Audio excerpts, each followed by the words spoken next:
And boom, we're live. What's going on? This is a bit of a surprise stream. Yeah, it's 1 o'clock in the morning. Got nothing better to do. So here we are, or here I am, streaming another live form check. Now, this it's a bit of a weird timing, but we've got like one more chance for like 2019, and I was reading through or trolling through some of the Reddit threads, and what popped up was that obviously on Reddit, people will recommend beginner advice, and the go-to word on Reddit is or just watching NUSensei, which is cool.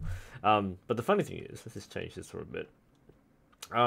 And people were talking about how, yeah, like NUSensei, he often does videos and answers comments and does live form checks. So I went, oh yeah, that's a pretty good idea. I went, live form checks. When was the last time I did one of those?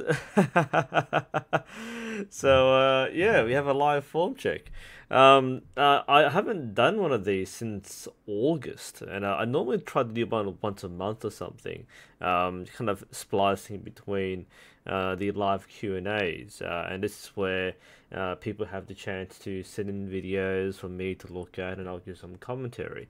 So I've got a few videos lined up from October. I might have missed a few because it's been so long. I completely forgot about this. But I've got a few videos set up dating from October to last week. So we'll clear out the backlog. There's quite a few different things to observe, and hopefully we'll learn something from this. For those who are joining this and this is your first time watching these streams, basically what this is, it's a live form check. So again, people will send in videos or they've emailed me videos of their shooting form. So we do some commentary, give some advice, and learn from each other. So I'm gonna quickly adjust the camera. I've mounted it differently, just because I've got an aircon, a portable aircon. There we go, it's a bit better. Just try the elevation right there. Oh, was that you, Nathan? Obviously we don't follow our username, so I don't really know who's who. But yeah, that was a recent one. That's yeah, kind of forgot about that. It's like, oh yeah, live form checks. Again, as we watch this, we'll show the videos. We'll watch it. I'll add some commentary. And if there are any questions in chat, feel free to ask. Unlike the Q&A streams where it's a pretty set list of questions and people throw questions in, these ones are generally more laid back. So just ask away. We'll answer questions throughout the stream. Either somebody else will answer or I'll answer it. If you have a specific question for me, just tag at NUSensei. It'll highlight on my screen so you can see what your question is. I might miss it as I scroll through it, but I'll try my best to get to everybody. So again, welcome to the stream, everyone. If you're joining for the first time, this is an archery stream where we do some commentary on people's forms. If you want to be examined under my careful eye, whatever that means to you, then send me an email, nu.sensei.archery@gmail.com. And if you want to get a form check either right now or next time, send me an email and I'll have a look at it in the near future. So we'll cut straight to the chase. So I'm not sure how long the stream will be, but we've got about four videos lined. That's four videos lined up. Different styles, different places. So let's see what we have to offer. So our first one is, we get set up here. All right. So this first video comes from Fazar in Indonesia. And this is from October or maybe a late August. It's actually quite an old video. So just bear in mind when you watch these videos, because some of these are quite old, it might not be reflective of their current form, especially as a beginner. People will learn and change very quickly. So the older it is, the less relevant it is. Just keep in mind that I'm not going to be super harsh, especially for older videos. And unfortunately, I've left this for a bit too long. But let's watch Fazar shoot in his field here in Indonesia. This looks very Indonesian. I imagine like rural Indonesia's like this. It's like a really nice setting. So he showed me a photo of his grouping as well. Let's see how Fazar shoots. I was shooting that way towards the right. I thought I was shooting towards the pots there. Okay, so let's have a look at his technique. I think is that a windrunner? The Mandarin Duck windrunner? Wouldn't be surprised if it is. Ooh. Ooh, there's some confidence in the shot here. Now, he hasn't been shooting that long. There's some confidence in this shooting here. So he's shooting 3 under. That's not bad. It's well, one of the hallmarks that we like right away. I mean, like the basics of form are there. There's nothing wrong like, immediately. There are a few things you might spot, which as an experienced archer you might go, oh, we'll do that right away. But you know, as a beginner, all things considered, this is pretty good. Good control, good form, good good posture. A lot of things are working really well here. And confidence goes a long way in archery. One of the I'll say flaws, but one of the shortcomings which many beginners have is they tend to be a bit too nervous or apprehensive about archery and technique. So a lot of the really beginner flaws you see have a lot to do with lack of confidence, especially as an archer, as a coach or instructor running the line with first timers. People are generally very afraid. They're afraid the bow will break or snap or something, so they kind of don't commit to the shot. This is a good example of someone who's grown comfortable with shooting and has eased into the shot process. This is a very repeatable form. I think he's doing a good job. Just the immediate look is you can tell that he is gaining confidence in the shot process. And I think if I was his coach, I'd be pretty happy with this, because this shows good progress. We haven't gone to analyzing it, just looking at its basic form. That's pretty solid. Okay, that's a really solid form. I think it's a windrunner. I've got one of these on the wall, but yeah, I'm pretty sure that this is a pretty good video. Full stop. So we're gonna go through a few pointers perhaps and see what he could do a little differently. Let's just pause it there. Just gonna bring up a few things. And yeah, okay, so let's continue with the video. Alright, so once it gets to his full draw, let's see if we can nitpick a few things. There's not much to really pick on. So if there's one thing I'll say immediately, I think the stance could be fixed up a bit here. Now, this isn't super important, because he'll shoot well regardless. But people will comment that the stance is too open and so on. Now, in terms of the feet positioning, that's okay. It's not too open. Some people might say that you should close a bit more. That doesn't matter. If this is comfortable, that's fine. I might make a point about the feet angle though. The feet are kind of splayed. Again, not a bad thing. It's not like horrendous.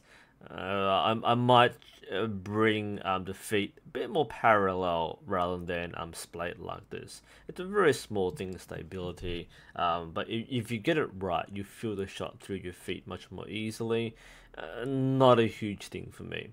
In terms of his posture, again, this is well within acceptable limits. There's nothing too obvious. It's not leaning backwards too much. It looks pretty good. Aiming slightly downwards at the target, it's completely fine. This is pretty much the picture perfect for a beginner. His shoulder alignment is excellent. I want to point out his front shoulder is dead in line. See his shot process? His shoulders don't move. This is actually a really good shot process. I'm really happy the way he's shooting here. Because I look at a lot of beginners. Whoops, sorry, I got a problem with my mouse. We kind of double click automatically. A lot of beginners when they shoot. When they shoot.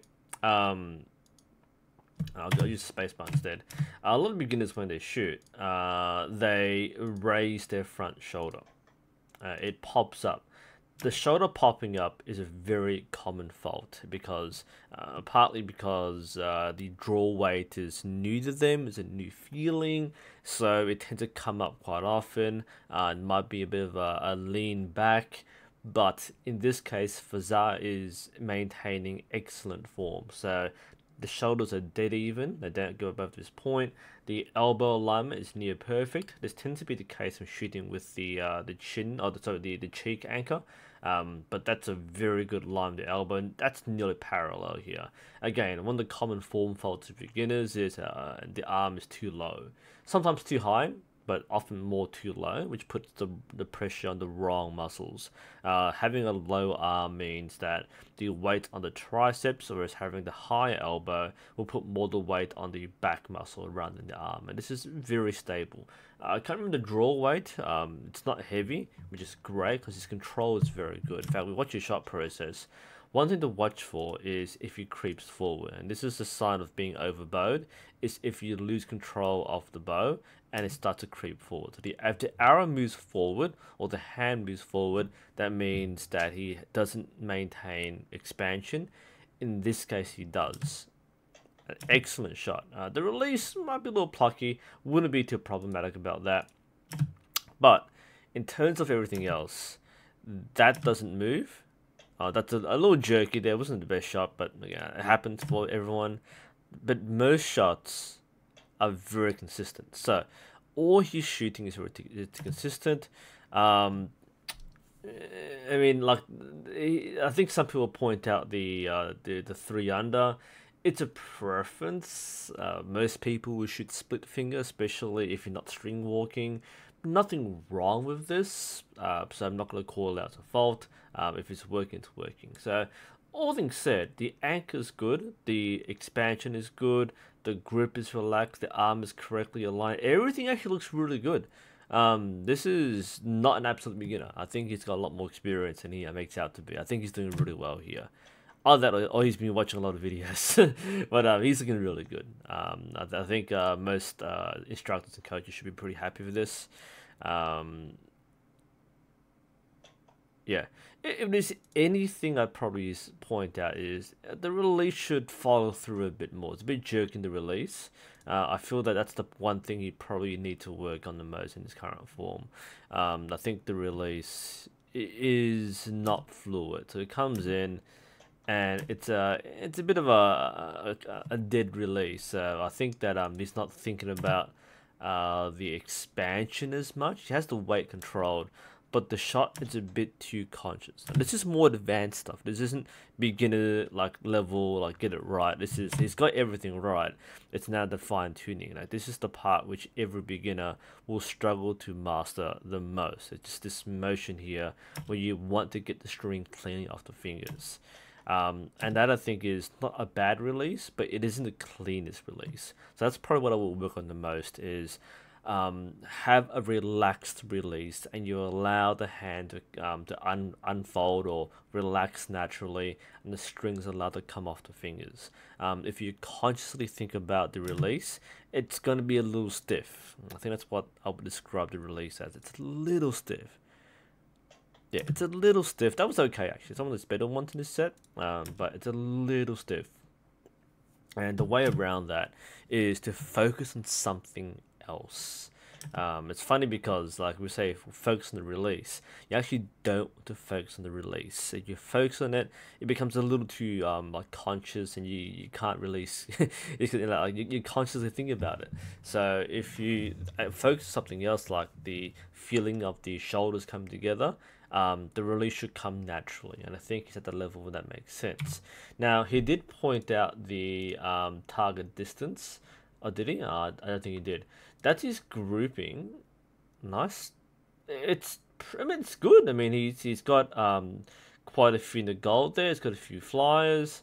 This is pretty good, especially because there's very little horizontal variation. It's mostly the vertical.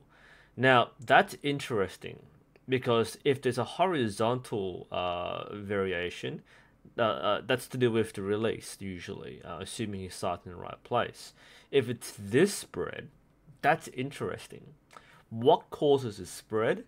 At his level, I'm going to guess it's actually the point of aim. I don't think his technique is that inconsistent to, especially that distance, to explain this vertical spread. because vertical spread normally happens if you don't anchor consistently, and that means the shot has different power, or you have a different vertical reference point because your anchor floats. His anchor's pretty consistent, so that's not the problem here. I'm going to guess this is probably because he's not used to the point of aim. So because he's shooting bare bow, his elevation isn't quite right all the time. But considering that when he does it right, he executes it well, gets it in that gold ring, that's really good. The rest is just building consistency through practice. So I think overall, it's a really good job there. I think he's done a good job of hitting that target nicely and has very good form. So, good job, Fazar. That's my initial analysis of your video there. Good stuff. Okay, I'm going to flick to my next video. During this interim, ask questions. There are a few questions in chat right now, and I'll just take a look at that a bit later. I'm going to flip over to our next one. So that is Fazar. I'm going to delete some of this because whoa, I've got a lot of things backed up. Next one is from Course. Oh, Chaos, sorry. Because it's Charles in the in the email, but it's Course in the thing. All right, yeah, Course. Good. All right. This should open. Yep. I'll get this preloaded, and we'll take a quick look at some of the questions in chat. Okay, that looks pretty good. That looks all right. Okay, full screen that. I'm good here. Okay. All right. What's the question here? Let's see. What is my work? I'm a high school teacher by trade. Rusty, you made a target and fired your first arrows, and you missed the target, slammed to the fence. Welcome to archery. As long as you're safe, it's okay. Missing is part of archery. Is there a way to avoid torque when shooting recurve? Good question. Avoiding torque. I actually cleaned up my entire room here, so I've got nothing to show, unfortunately. I do have a spare riser. Where's my riser? Where's the thing I always keep around here? Here we go. Trusty Samick Deer Hunter. One day I'll review this. Okay, so the way to avoid torque is essentially don't death grip the bow. Torque from the bow when you're shooting recurve is primarily because your bow grip is too tight and there's uneven force on your fingers. Now, basically either maintain as relaxed the grip as possible. You might want to, depending on your actual bow style, you might want to shoot with the V-shaped grip like this, with the one finger or none, or use a finger sling. So the more you grip your bow, the more likely you are to induce torque because you are putting uneven force on the bow. Therefore, there's going to be some torque when you pull it back. Again, I'm holding a riser handle, so this doesn't really count. But at full draw, you will find that the actions counteract each other. That's why you find yourself torquing because your hand is holding it and compensating for it. Keep it relaxed. Use a relaxed grip, and you should solve most of your torque problems. You may eliminate it, but the more you grip it, the more likely you are to torque.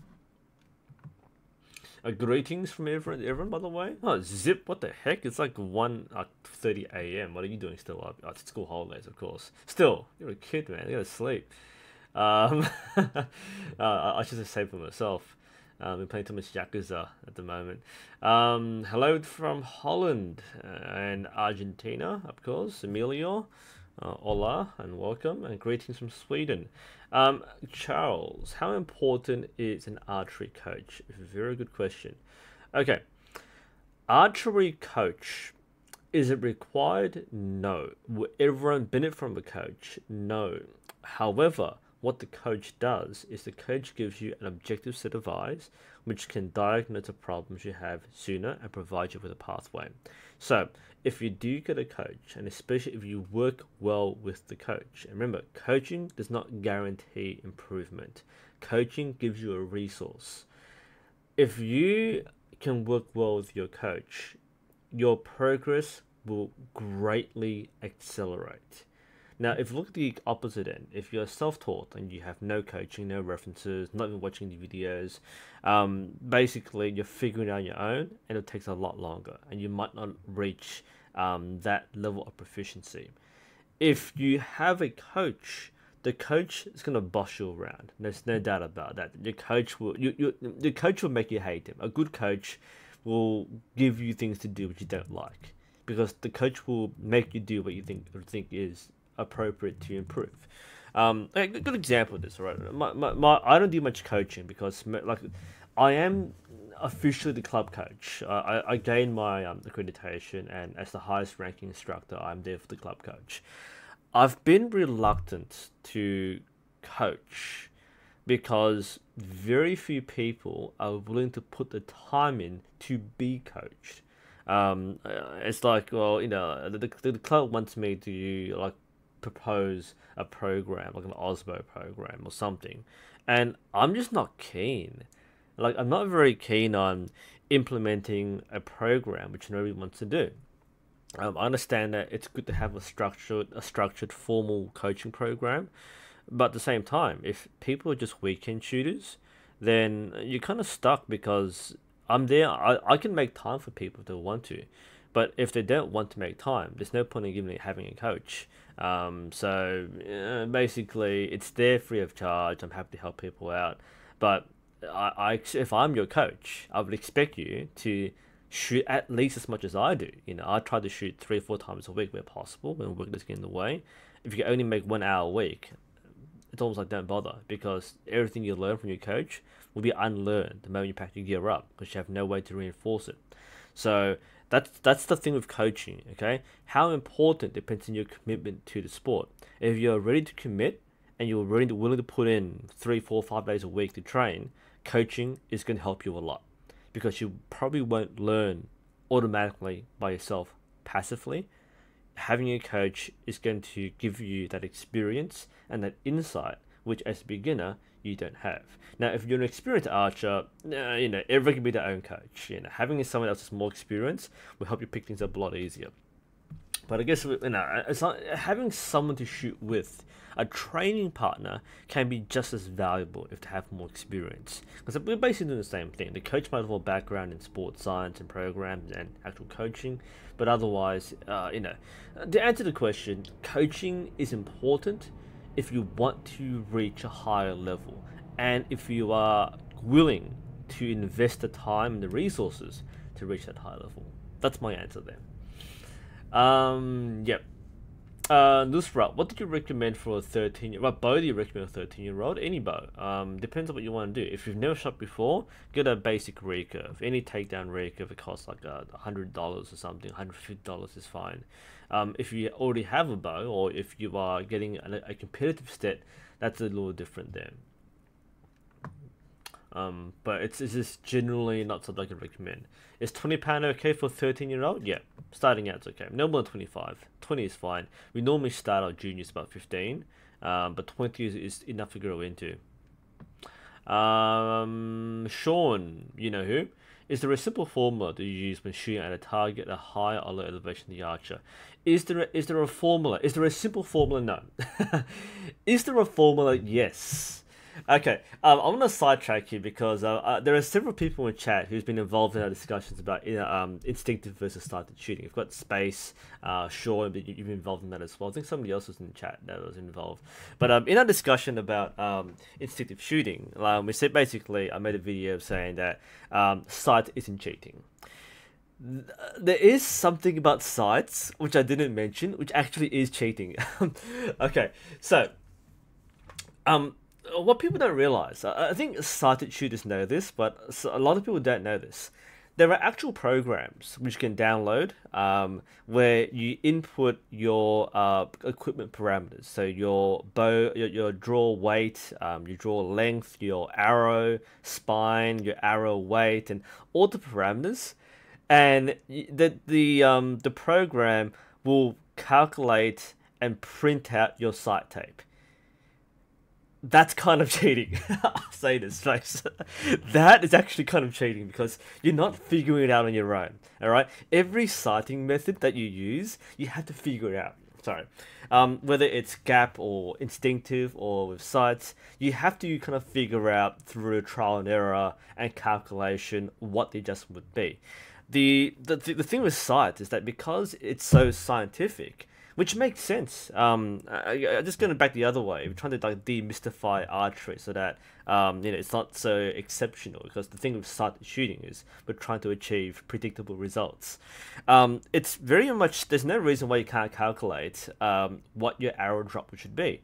So if you're shooting this arrow with this weight and you have this draw weight, then in ideal conditions, it should be predictable, and the main variable is you as the archer. You suck. You have too much variation, so that's not almost guaranteed. But the programs can calculate and print out the sight tape for you, so you don't have to sight. Very few people do this. I think only compound shooters who are very competitive might print out a sight tape. Maybe the very serious competitive recurve shooters, but by and large, most shooters will figure out themselves because they don't have to operate the program. They don't know all the parameters or they're experimenting. But that is a way in which you can actually cheat the system with the sight, is print out the sight tape. There is no equivalent for bare bow instinctive, obviously, but there is a way. So it is formulaic. Is there a simple formula? No. There is a complex formula. There is no simple formula. There are general rules, or there are general guidelines, but there's no simple formula. So, what therefore happens is, look, in the end, if you are using a reference point, let's say I'm using my target site. I've got markings for every inch or whatever it is, 10 or centimeter, whatever the unit is. So if I know, generally speaking, that for every 10 meters, I move it down by an inch or whatever, a centimeter. I'm not sure what the marking is on the other side. It might be metric, but I move it down by 1. Okay.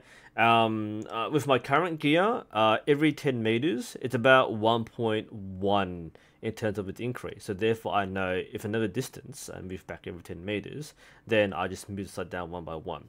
The further it goes back, the more it adjusts. So it drops further away.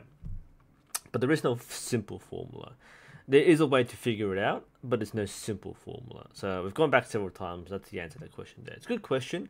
There's no easy way to do this. You have to figure it out. Let's go back to our... we'll do the questions again a bit later. I think we've covered all the questions. Let's go to our next form check. Bing. This is from course. So let's see what course is doing. I can't see what it's shooting. Alright. Nice in the woods. Shooting bare bow. Speaking of... good old traditional bare bow. That's a beautiful bow. Yeah, say what you will about modern recurves and stuff like that, but this is beautiful. This is like the good stuff. Like there's no I can't see how anyone can look down this shooting and think, oh, that's inferior. This is classic, and especially when someone does it seriously and has that focus. And Course has mentioned that he does a lot of meditation and breathing exercises. There's nothing to dislike about this. It's nice, easy range. Nothing too stressful. And I do like this process. This is good, repeatable process. That's pretty clean. I mean, this is the back view. Normally you start from the front view, which it does go to the later. But this is a clean shot, from the back at least. Ah yes, the screw-in tips, always gonna make sure they're tight. In case you're wondering, if you don't tighten your tips, I don't have any tips here to show you because I packed everything up. If you're not using gluing tips, if you're using screw-ins, they will come loose from vibration. That's normal. You have to make sure you tighten them by hand each time. If you don't, there will be variation because the tip will come loose, the weight will jostle around, the airflow will be different, etc., etc. That you will have a wider grouping if you don't tighten your tips. It's a small thing, and some people get really lazy because you have to tighten every single time. That's why I use glue-ins, not screw-ins. But if you're hunting, you don't have a choice there. If you're using screw-ins, then you've got to make sure they're tight. Otherwise, you will find yourself a little frustrating. Oh, Professor Zoom, is it okay to buy a recurve bow from Wish? Don't do that. Don't buy a recurve bow from Wish. I was planning on doing that just to see what it was like, but I've seen the bows on Wish. Let me show you actually. Sorry, I'm gonna pause calls for a bit there. But I do shop on Wish. Because the stuff you normally get from Wish, I like the factory, the Chinese factory stuff. The stuff you buy on Wish is basically what you buy for cheap on eBay. There's no real difference between stuff here. So you're not saving money. Let's look at Rika versus Wish. Okay. Let's flip over to Wish. Sorry, calls. I know you're watching this, but so do a bow search on Wish. So what do we see here? That's the Phantom, isn't it? Okay, I'm pretty sure that is the Mandarin Duck Phantom. That's the Phantom. That's a grip. Okay, so you could buy this. Never believe the savings on Wish. Never believe it. You had a kit here. Oh, is that a kit? Whoa, that's the Phantom. So it's based the Phantom. It might be rebranded as something else because it's made in a Chinese factory. Other companies will buy it out and brand it. This is what Top Archery, whatever, not sure what it is. It's a 56-inch bow. That's the Mandarin Duck Phantom. Okay, so it's the same price. Yes, it is actually. I think the Phantom's about 100 Australian dollars plus shipping. $18. Okay, that's a pretty good deal. Okay, and the reviews are good. The reviews are not surprising here. This is a good deal because that's basically the same price you might buy from Mandarin Duck as it is, right? In fact, let's double check that. Mandarin Duck. How much of it costs? I'm sorry, calls, by the way. I know we have to do form checks, but sometimes you do have to look at these things live. So what do we have here? So we have the front here, which that's the same bow. Okay, it's in fact the same. Print the same picture there. So this Australian dollars, it's US dollars. If I flip to Australian dollars, should be the same price. A bit more. Aussie dollars. Youch. Shipping's free though from Mandarin Duck. So this is it's what $20 shipping. So 120 versus 137. This is actually a cheaper deal. You could pick, yeah. Okay. No, if I bought the this bow of Wish, it comes with this kit. That's actually not a bad deal, honestly. I'll take it back. I'd say like don't buy off Wish because you might not know what you're getting. That's the other point though. If you don't know what you're getting, don't buy off Wish. If you do buy off Wish, try to cross-reference what the bow is. In this case, I know this is the Phantom. I've reviewed it, I've shot it, I know what it is. Someone else might not. Make sure you know what you're getting. And by the way, the Phantom is not $700, okay? Wish will always overinflate the price because there's no standard here, right? A bow might cost $700, therefore you save $600. No, this does not cost $700. It's $100. That's standard Wish stuff there. What else can we see from Wish? That's the Junsing bow. Okay, so we said the Phantom. Mandarin Duck ordered from Junsing. This is the Junsing bow. So yeah, that's a bit more expensive, but that's the standard kit there. The standard kit. It might be overpriced in some cases, but that's standard. What's this one? I don't know what it is. It's a longbow. It's not a rig. It's a longbow. Then the model here. This one here looks like a fiberglass horsebow. Pretty sure I've seen this before. It's like there are like 5 different companies which make this. Not sure what this is. Definitely not $1,400. This is a $100 bow, fiberglass. It's definitely fiberglass. Mongolian horse longbow. I love how the Chinese companies stack all the monikers there. What's this one? This one is the same thing, the Junsing with the Phantom. Some compound bows there. The fiber, yeah, that's going to buy. That's crap. Yeah. Like I said, I was gonna buy a bow off Wish, but I already have these bows. Like I'm pretty sure at the Junsing bow as well. The same factory makes it. So yeah, if you're thinking of buying a bow of what's it? Pretty sure it's Toe Point. I'm pretty sure this is the Toe Point R3. I love the pictures here. That's a Ningbo Toe Point R3. It's really branded as a Vertex or maybe Ningbo. It's Toe Point. You can see that on the limbs there. It's Toe Point. Yeah, I've seen this, but I haven't shot it, but I've seen this. The company took it back from me for a review. The company gave me this camo bow, but they took it back from me. And they never gave it back. I'm pretty sure that after I reviewed the R2, they got cold feet, and they took it back when I reviewed the R3 and gave it a crap review. So yeah, okay. So back to a point there. So to answer the original question from I missed the question there. The question was from who asked the question? I know I sidetracked completely, but who asked that question? Sorry guys. And this is a form check. The Q&A is really interesting sometimes too. The question, gonna search this up. Sorry guys. It's from who asked the question? Is it from Professor Zoom 21. Yeah, sorry. Yeah, it's valid that you could get a better from Wish. Just the main problem is Wish is not a good resource for getting the right equipment. The money is more or less what you spend if you buy it from an online site or from eBay. You're not saving any money at all. It's the same price. You might get lucky in our sales or some discounts. But yeah, Wish doesn't really give you a discount. It's not really a place where you actually would be cheaper.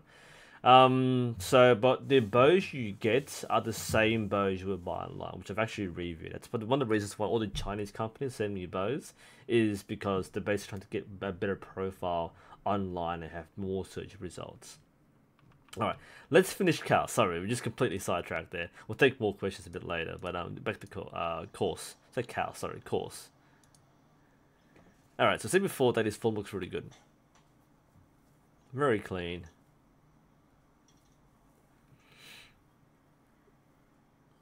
This is good focus. This is good mental training. I mean, at this point, the shooting doesn't even matter because like the focus is the main point there. I think he's done a really good job of maintaining that focus. So we'll switch over to the front view. Nothing wrong from the back view, I can see. This focus is paramount, especially in bare bow archery. Shooting target. Now, this is really good. And it's funny because like so many archers, especially like younger, it's a bit weird saying younger archers, but a lot of people get really excited about getting into archery. They do videos and they shoot as quickly as possible. It's something which is kind of frustrating because you have like quantity over quality. So you see a lot of archers to basically go shot and then shot and then shot and shot, and they call it instinctive, not like the real instinctive like skill shooting, but they call it instinctive because they're too lazy to aim. That's different. And they just go pang, pang, pang, pang, pang, and take the arrows back. And you think, well, what's the point of that? Like, did you learn anything? Did you reflect on your shot? Did you recognize what you're doing? So no, we don't care. So again, understandable if you are just having fun. Fair enough. But what course is doing here is excellent training. So excellent training because it's slowed down, it's focused, and it's a good demonstration of patience. And this is going a long way for an archer. You need to be patient, archer.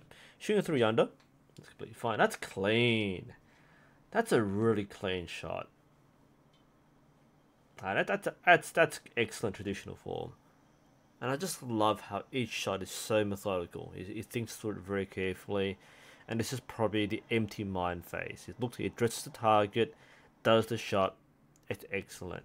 I notice a slight elbow drop there. That's probably, this is going to be a bit of a pattern, I think. But I think this is one thing we can pick out. So again, nice and slow. Shooting through yonder into the anchor point, the elbow drops here. Now, this is most likely because he's expanding through the shot. This by itself isn't a bad thing. It can, however, offset the direction of the force, which can result in a floating shot, often in elevation, but also left and right. If the release isn't clean because it's coming through unevenly, they can also affect the horizontal variables. That's pretty clean, so it's not a chronic problem. So if you go this shot again, I will say it's pretty still. It does drop a bit. It's not a huge issue. Yeah, that's a bit more noticeable there. So if there's something to pick on, that'll be the way he expands with the shot. Everything else is beautiful. Stance is excellent. Posture is perfect. Shoulders are level. Very good back view as well. clean. Nice relaxed grip there. That's a very good line. That's a very good line. Good start so far. But two bare shooters, both shooting well. Nice clean release and follow through. And I think we'll finish this set. Sorry, we'll finish this set, and I want to get back to the front view because we want to do a quick comparison between Fazar and Course.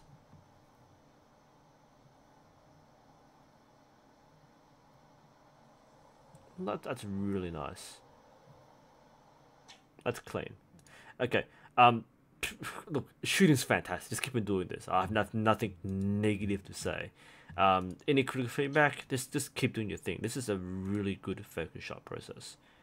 You do really well. So did I just switch the quality down? Do you like it? Potato? No, it's fine. Okay. So when we watched Fazar shoot, he shot 3 under as well. Fazar had what I call a stiff release, where he kind of jerked in the string and the hand kind of flopped and it's erratic. It wasn't a consistent flow and process, and that's fairly typical of someone starting out. Course is more reflective of a more experienced shooter, and this is one of the hardest things to get down well. Watch his hand, its releases. Clean follow through, and there are two things to really examine here for Course. The first is, we said before, that with Fazar, his release was a bit more, he comes through and then the other goes like that. So it's more of a jerk reaction. Occasionally it gets it back, but it's a bit more of a staggered release. So it's like you're not too sure what you're doing. It's a bit too conscious to go, let go. And then there's a bit of a surprise when you let go. Course is complete opposite. Very intentful, very deliberate and thoughtful. Comes in, and then subconscious release, and he lets the string come off cleanly. It's a very, very clean release. It's an excellent one. Because there were two ways in which, especially for trad shooting, that the release can look wrong. The first is when we said before Fazar, is when it's too stiff and unnatural. So it's also a fouled release, but it's an uneven release, which can affect your accuracy. The second thing which can sometimes be overdone is when you have a second anchor, which is a bit too kind of fly swatty. So you see some archers will release and they go, and they'll come in with second anchor point. So when you have like a slow motion shot where you are trying too hard to follow through, that's also a fault. So a natural follow through, which often is compact, is fine. I tend to follow through a bit more widely. So I shoot more Olympic recurve, where we have a low anchor point and we go behind our necks. When I shoot trad, I tend to also go behind my head. So I'm expanding this way, so the elbow's coming behind the head. So when I release, I follow the motion of my elbow. So that's what I typically do, even when shooting trad and bare bow. I normally follow behind my head. That's not necessary. As long as you follow the clean line, that's fine. So some people go straight back to their ear and no further.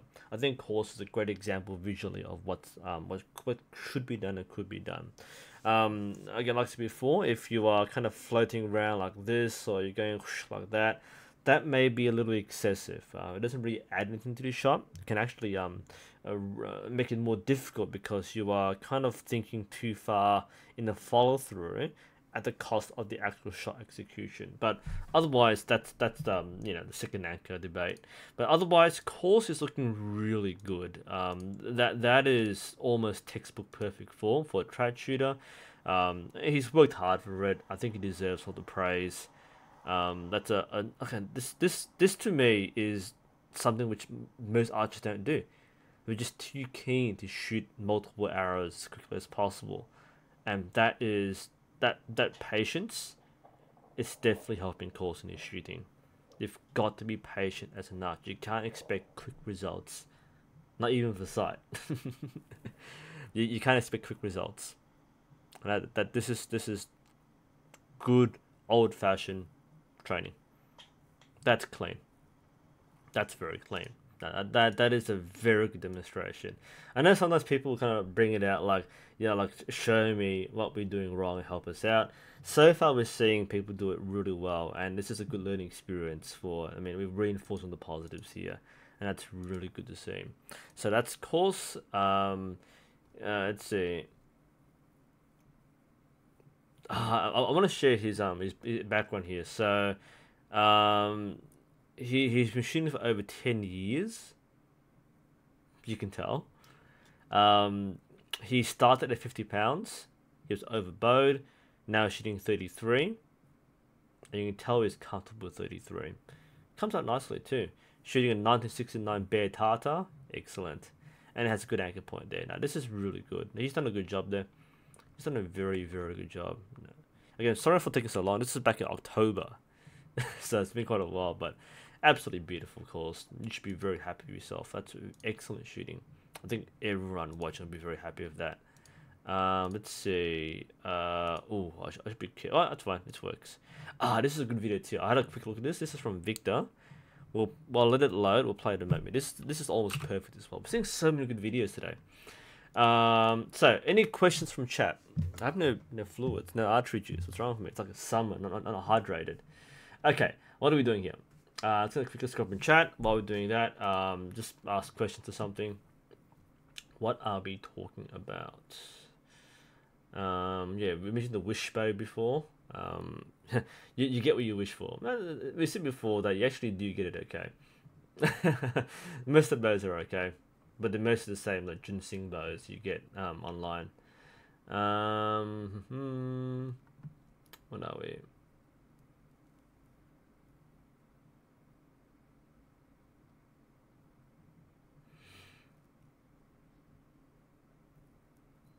I think Colonel's a question there, right? So Colonel, your wife has an issue with dominant eye, so the gap aim points are far right of target. That's interesting.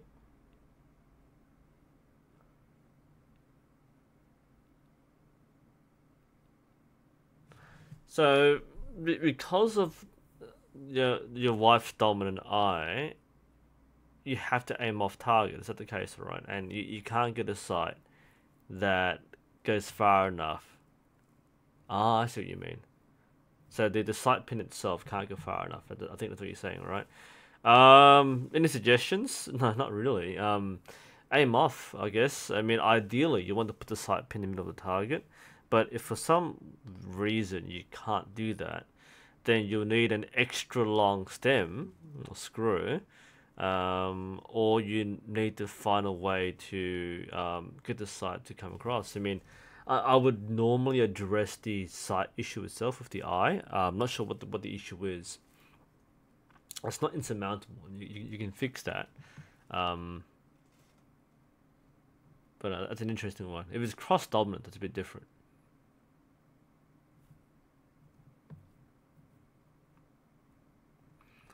What else are we talking about here? I do live streams. Apparently, yes, I do. I've had someone remind me to do a live stream, Nathan. It's like, hey, you sent this live stream. So, oh yeah, live streams. Yeah. All right. How to sleep? Good question, Zip. Is that if you're asking a serious question, I've got a serious answer. I'm a night owl, but now that I'm older, I've learned to calm the hell down and sleep a lot easy now. But we'll cover a bit later. What grips now? Dennis, what's your question about the stingray?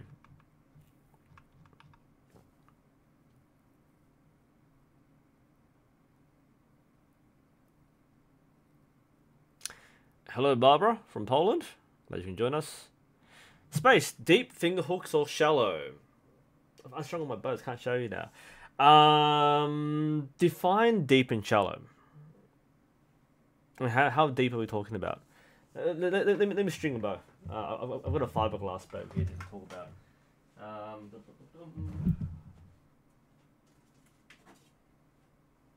Yeah, so I was doing some summer cleanings. Unstrung my 50-pound Black Hunter. Can't be bothered doing it again, so I'm just gonna string this. Talk about grips.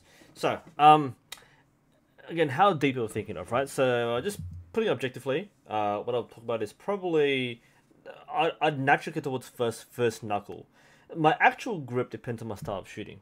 So if I'm shooting my target recurve, I should have more of the KSL Sorry, KSL style grip.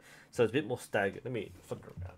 So I'll probably, if I'm doing the KSL style, I'll probably have first joint, just inside the first joint, and the pad there for target recurve. Now, when I'm shooting glove, I might have much deeper grip, but I'll probably naturally be inclined to do first joint. So that's what I normally do. Now, that's probably the average grip. I know some people will go much deeper than that. Some people go shallower. I would generally go for a deeper grip. Sorry, yeah. A deeper rather than shallower. The reason is the shallower grip is often harder to come off cleanly. This may be a little counterintuitive, but people who shoot with fingertips only often have the trouble of not having the fingers come off cleanly, because the deeper grip means that you roll the fingers off the string. So I can't do it in slow motion, unfortunately, but what I'm trying to show you here is if we have the string in, if we have a deeper grip, what tends to happen is we allow it's like a chain, all right? So you work off the chain, and all the parts of the chain come off in one motion. Whereas people shoot off the fingertips tend to have stiff fingers, and this isn't universal, but especially with beginners who think that one, again, apprehensive learners who are afraid of string pinch or whatever. The second thing is maybe calluses, so your fingers are too sensitive, so you haven't built up the callus to shoot off the string. But I think people think that the looser I have it, the easier it is to let go. Again, beginner mentality. It's so common to see like the common try line. People are so like afraid to hook the string, and it's just a general thing. Okay, you can tell someone's experience by the way they hook the string. They go, "Oh, hook the string in, pull, draw." Beginners are more like as little as possible, and the release is like very static. You're almost like there's no finger motion. And I think that's why the shallower grips are more difficult, because you tend to not correctly release and follow through. You tend to just let the string kind of flick off the fingertips without much motion on the fingers. So again, on the camera there, fingertips, and just it tends to be there, especially at full draw. It's a bit more. I'm not a dry fire, but that's to me the main fault with the shallow grips, is it tends to lend itself to stiffer releases, and the string doesn't come clean off for that reason. Greetings, Mary Jane from Mauritius. Wow, what time is it over there, guys? It's like 2 a.m. here, right? So I've no idea what time it is anywhere else, but Mauritius. Wow, I've got Poland, Mauritius, Sweden. Any Americans here right now? So I'm noticing a lot of Europeans here. There's like a bunch of Australians. Oh, sorry, Aussies. It's not Australians. That's very American. Australians. Yeah. What times are you guys? Cataract surgery, Colonel. Okay, that makes sense. Yeah, can't really recommend too much about the reference point, but you find a way around that.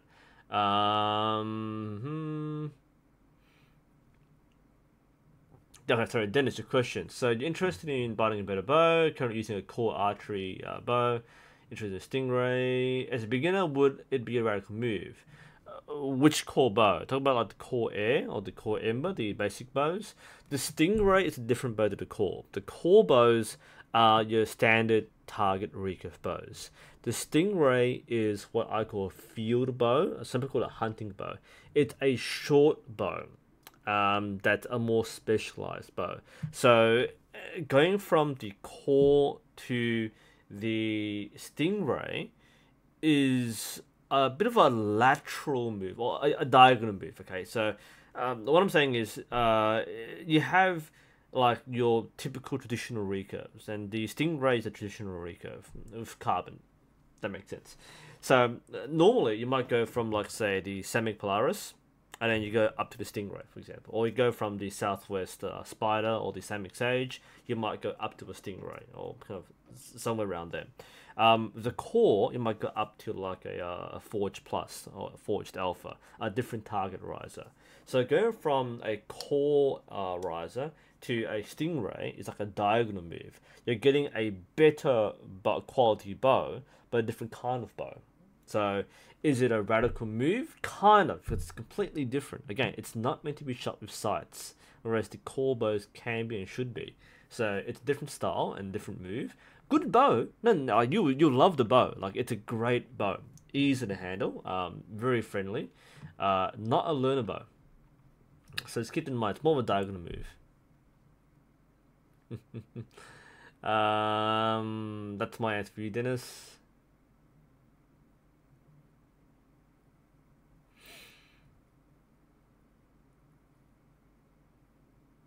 Is that 10 in America, really? 10 p.m. It's 10 p.m. Or 10 a.m. Like, it's so weird being Australia because like you set up ahead of time. It makes no sense. 3 o'clock in Ireland. That makes sense. Yeah, 3 in England as well. All right, back to our scene. So our next one. It's been nearly an hour already. That's fine. Nothing wrong with that. Our next one is from Victor. Firstly, nice beanie. Yeah, I love these things.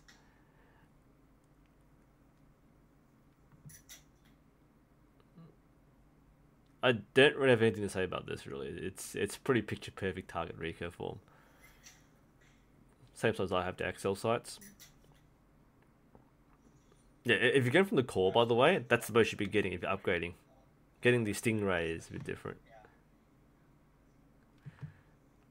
I don't think there's anything wrong about this. This is just pretty solid form. Yeah. Next. I don't really have anything to say. Like, what can I say? He has really good form. There's good process.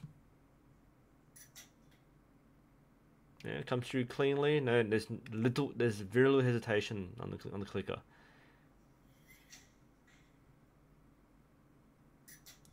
Okay, his form's good. I'm gonna use this as again a teach opportunity for most people. So when we watch these things, depending on what style you shoot, we look for different things. And the next video is gonna be very different. I actually don't know about the next video because I'm not familiar very much. This is an excellent way to talk about what we look for. So when we watched Fazar and we watched Course earlier, they both shot the same style. They both shot 3 under traditional bare bow. And we're looking at shot execution, shoulder alignment, elbows, any compression in the shot, and we observe patterns. When we're looking at Victor now, I'm looking for something different because I'm assuming these things are different because he's using a sight, he's using a clicker. So I'm watching for different things, and my commentary will reflect these things. So one thing I'm watching out for is how cleanly he comes through the clicker, because most trad shooters who are comfortable will keep the shot still and they'll expand internally through the shoulders if you do it correctly. A lot of beginners will simply draw it back and let go, but you're meant to continue the shot, and most recurve shooters will continue the expansion even at full draw. So you come to full draw, but you're still expanding through your shoulders, and the clicker is activated by that expansion. So when we say that he's going cleanly through the clicker, it means that his expansion is continuous. He's not going draw, stop, expand. That's a staggered movement, which is not good for target recurve because you actually throw it away. That smooth motion will give you a consistent shot process. One of the hardest things for a target shooter is to trust the process. If you repeat that process, because again, the sight's on target, you're on target, just do this and you'll be on target. But a lot of people go, oh, I'm gonna aim just that bit more, and then when you stop the process and you restart it, that movement ruins the entire thing. And I've been through this process many times where I'm overthinking the sight and I'm underthinking, or I'm not correctly using the clicker. all I have to do is point at target, click it, and then let it go. And that is one of the hardest things with target recurve, is to forget the sight and just execute the shot as if the sight wasn't there, because you're already on target. And if you think that, if you have that subconscious split-second choice between pausing and sighting or just doing the shot, continuing the shot is almost going to get you the better result nearly all the time. You've got to trust the shot process. And that's what Victor's doing here. So if we get back to Victor, this would mean that there's not much hesitation on the clicker. Let's get back to his second shot. So he's in there, click. That's a good rhythm. That means that the clicker's the right length. It's a good expansion. He's clearly been coached well. I mean, this is not something that which a beginner would get right away. This is a good intermediate level shot. And he's doing everything right here. Not sure how his grouping is, but he's doing everything right. Victor should be very happy with this. So again, we come in, click, is clear. That's good consistency. Again, we see a nice strong grip there. This you can see the tension in his hand. This is good line. This is good form. It's generally good form. Now, a point of discussion. Now, a lot of archers are trying to put the string on the nose. All right, I can't do it. I don't have an Olympic recurve here. Let me try to do it with my my fiberglass bow. So a lot of archers who anchor below the chin are taught to put the head down and anchor the string on the nose. See? And this is a short bow, so I can't really do it as cleanly. But yeah, same sort of thing. So anchor, nose on string. Because you have more reference points. You have this reference point down here. You have the lips. You have the nose. Now, people used to use the kisser before they used the nose trick. The kisser isn't used much anymore. So nobody used the kisser button. Nobody. Few people use the kisser button. But the nose is a very popular reference point. So in, nose, good. And especially when you shoot more aggressively, you put your head down. So you're not putting your head up, but your head down. And then nose on string. Now that only works if you're shooting with the jaw anchor. So it's more for the target recurve. If you're shooting traditional and have a high anchor point, it doesn't work as easily. Because high anchor point means you kind of ignore that on the cheek there. Right, to the low anchor point, right in. So that's what a lot of people would recommend, because it's simply a better reference point. It also helps remind you to put your head in the right position. Now Victor does not do this. Bing. Victor does not put his head down, so the string is off his nose. This isn't inherently bad. Is he using a kiss button? It's not, is he? No, he's not. Okay, so wait, is he? Nah, that's his. Wait, what is that? Is that a I think it is. You're being cheeky, Victor, here, right? That's it, isn't it? Is that? I can't have a zoom out quality, right? I think he does have. It's not a kisser button. I think he does have a notch or something, a knocking point on his serving that he puts under his lips. No, I think it is. Yeah, those are the knocking points, right? And there's something else. It could be a bit of fluff. It could be something happening on the camera. I'm curious, Victor, what you're doing here, right? Because I've got a feeling that this is how you're doing it. That's the exact spot each time. That's clever. So I was saying before, normally people would put their head down and touch the string on the nose. Now Victor has a small nose. This is an Asian thing, I guess. His nose is small. He might not be able to get the nose on the string if he maintains this head position. He doesn't have to change his head position. Some people might go a little lower. Nothing wrong with that. If this is working really well, he can keep this. And if he's working around the facial reference point by having a kisser button or something the equivalent of that, that's pretty smart, actually. Wow, man, we're watching some really small things here. This is literally a minuscule thing, but I'm pretty sure he has a little cheeky reference point in this string.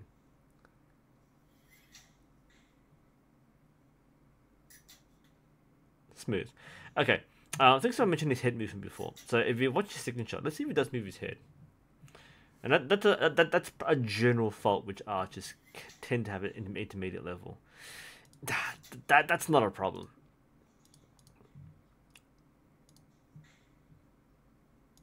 He's using it as a kisser button. That mouth movement, that's a kisser button. That's the kiss. That's a mwah.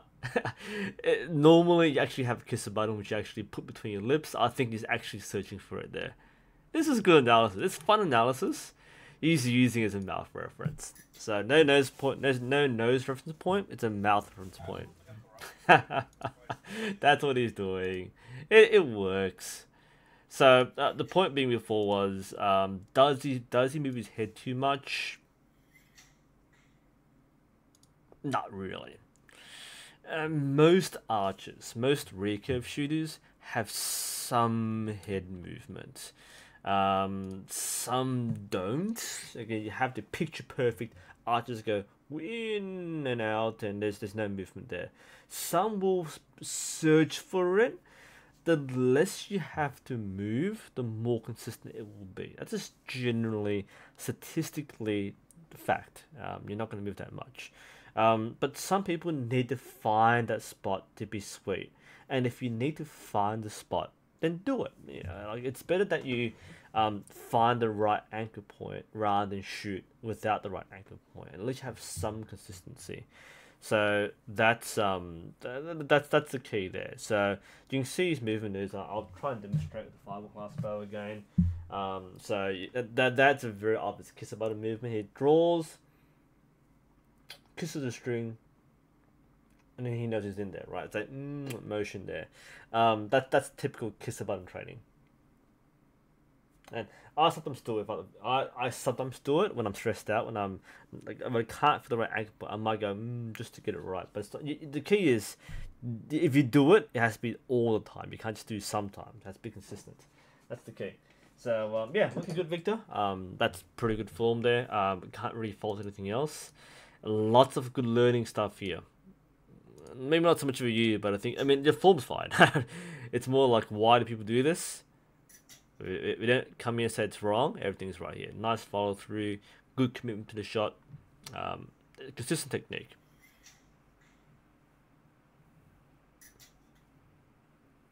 Yeah, I think that's fine. And all it comes down to is how consistent your string picture is. Because there are things we can see, things we can't see, and we can't see what the archer sees. That, however, is clean. That's, again, textbook archery form for target recurve. It's clean, good execution. Can't really fault much about this one here. So as a coach, I'll probably say good work, keep it up, nothing wrong with that. Next break, I'll bring up the last video. Unless someone has emailed me another video, I will probably do one more. If you wanna like rush in for a form check, now's the last chance to do so. Otherwise, we will do one more, and then we'll be done for this stream. And hopefully some videos tomorrow. It's raining like today. I want to get back to the range and do some practice, do some videos. If I wake up, when I wake up. Make sure this loads. It's a YouTube video. It's good. It's will load fine. Sometimes Google Drive doesn't load well, but this one does load. Excellent. Okay, and I'll let this sit on Alt Tab. Alright, so what are we doing here?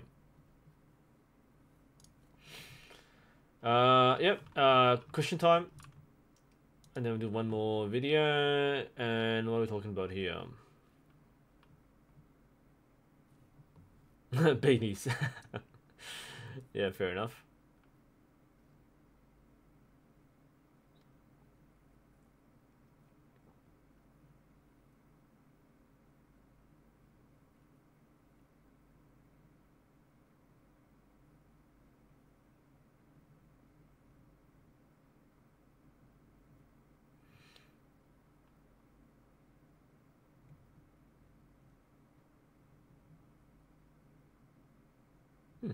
Did it? Aubrey. The MK Archery Beta. I haven't shot MK Rises before. So I don't really think about it. Let me have a quick look at it. If it's MK, it's gonna be good. Full stop. MK makes a quality brand.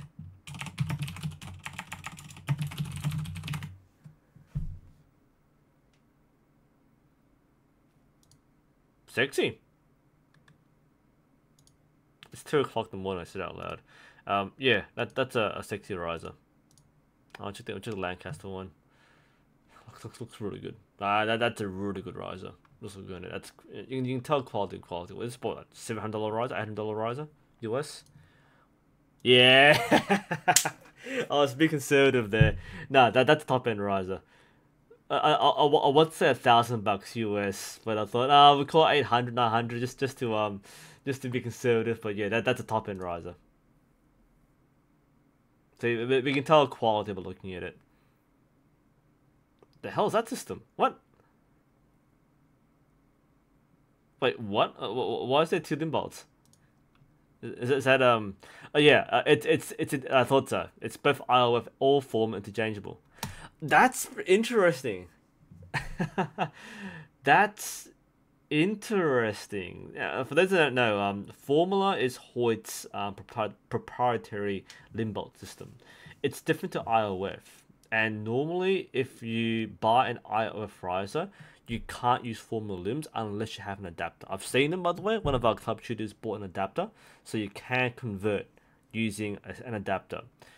The MK Beta hybrid has both limb bolts. Interesting. Now, obviously, if you're not shooting one, you just remove the other limb bolt, right? Let me just weird. That's the Formula mount, I believe, and then you remove that. What it is? Yeah, basically, it has the attachment point for both. So you basically unscrew a bolt. I think use both limbs. That's interesting.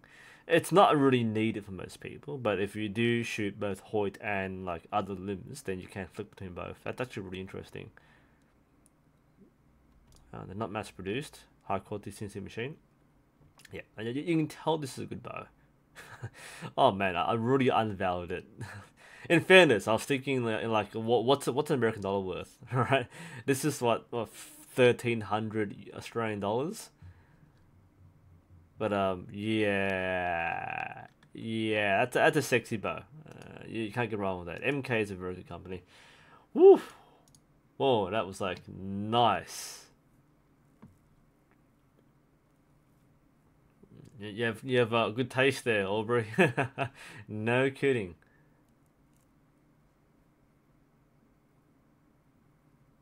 Yeah, some in Australia. It's like what 10 degrees right now, so I don't know, man. It's weird. It was like 40 degrees or something yesterday. Now it's like 20 degrees.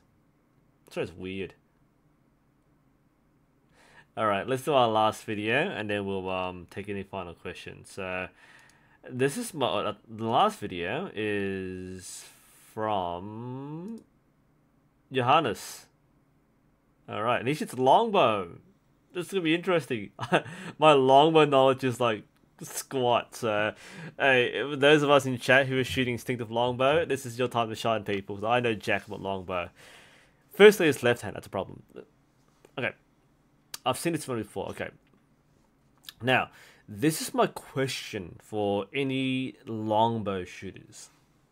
I know the push-pull technique is used. Now, is this proper technique? This is more of a question, an honest question, because I don't shoot longbow.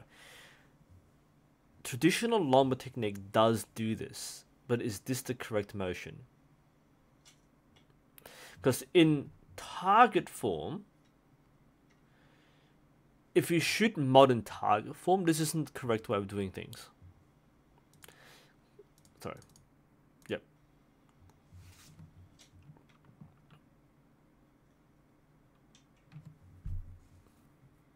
It's a traditional English style longbow.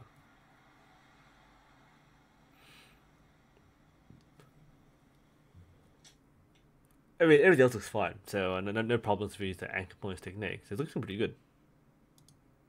Oops, it's one more shot. Let's see one more shot from this angle. I'll examine the draw later. Okay, so I would want to see a bit more holder anchor. If he's shooting instinctively, he'll probably get it right. But if he's shooting with a aiming method, he'll probably anchor just a bit more. Get the expansion in. That's probably what tells that. Probably get the expansion a bit more. Let's see his back tension.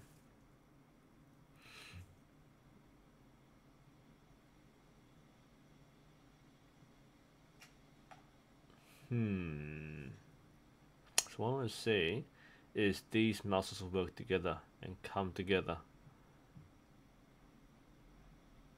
Draw, anchor. It's there. It's kind of there. It kind of stops on the shot and then he lets it go. That's fairly typical. So we should see a continuous expansion here. Yeah, there's a bit of that. Yeah, I think this is where let's regard the draw for now. I think the main thing for Johannes would be to make sure he keeps the tension and expands for his shot. There, I think he stops on the shot and then he lets it go. So he has back tension, but doesn't maximize its use. I think he can definitely get more power in the shot if he expands a bit more. A bit more of a squeeze here, Johannes. That's probably what I recommend. From what I know, a bit more of a squeeze will get this more cleanly. But I don't think it's a problem. He's shooting quite well. Love his kit there. You can tell some experience about how many things are dang on the bow. That's a pretty normal longbow technique, actually. You're not being too critical. That's a normal longbow method. A lot of longbow shooters shoot like that. Because here you're going for consistency more so than power. Nice grouping too. Shooting accurately.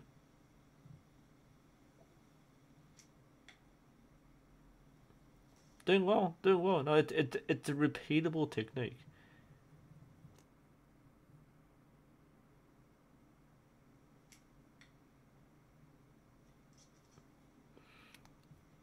And again, if you're only a recurve shooter, even a trad recurve, it's very easy to judge this as being poor technique. It's actually not poor technique. When you watch the top longbow shooters, especially in the World Archery Championships, most of them shoot like this. It's actually more normal for longbow than anything else. Let's do it again. I should watch the that scene because the grouping is excellent. Can't complain about that. I mean, its grouping is basically all around the gold. That's good. So whatever he's doing, I'm not sure if he's gapping or shooting instinctively. It's probably gapping. It's very consistent.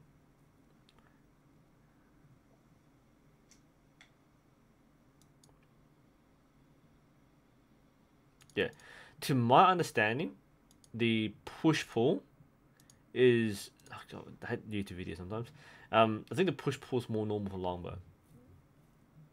That's my understanding of the longbow. So this is a bit more normal for longbow to do this.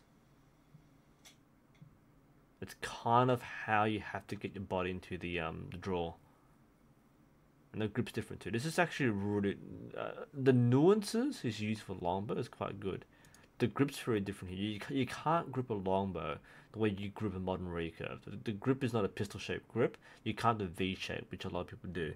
I do this sometimes, but the longbows that we use, again, have a molded grip. This is a straight stick. And to get that tension line in the right place, you have to hold like this. Also, longbow string slap is nasty.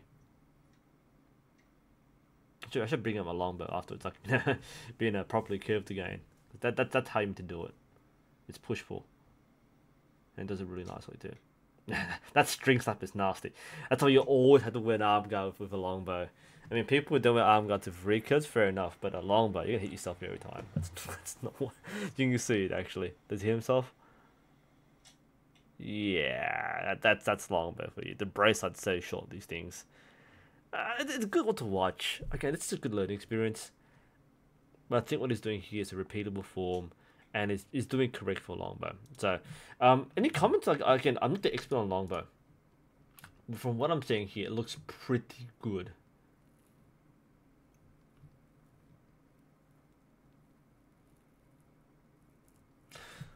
Where do you live, Black Erex? Just curious if importing is a bit of a hassle.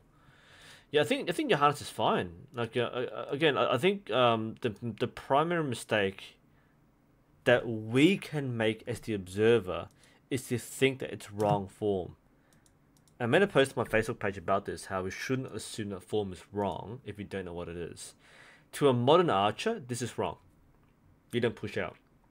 But longbow does do this.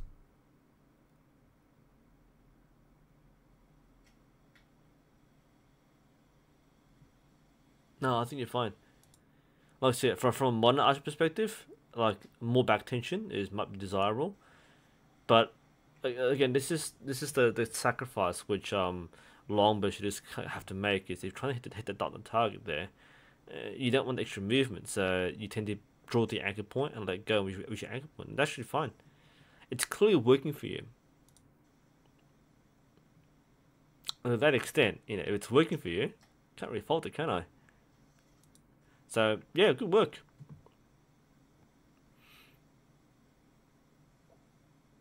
Especially this angle really shows it. Okay, this is a good video for the angles too. You have the front view, you have the back view, you have the behind the archer view. That's pretty solid stuff. Yeah, overall, that's good shooting. So Johannes, good work. Very happy with that. All right, we'll take final questions, if any.